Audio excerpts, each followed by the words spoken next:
Hey guys, Cassie with Virgo Fits Designs. Today I'm going to show you how to slice your words into your image.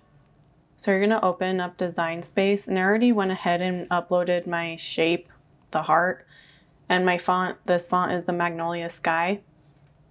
So I want Be Mine to be see-through into this heart. So when you cut out the heart, you're just going to weed out the letters and it's just going to be a negative space through it.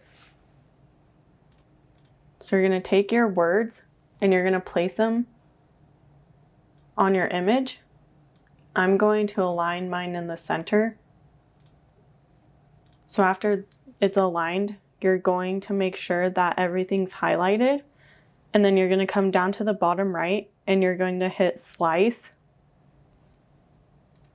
And then you can move your heart out and the words are already cut through.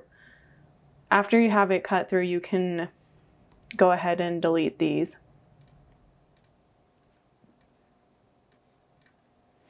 So now you're ready to make your image. Super simple. If you found this video to be helpful, please don't forget to like and subscribe.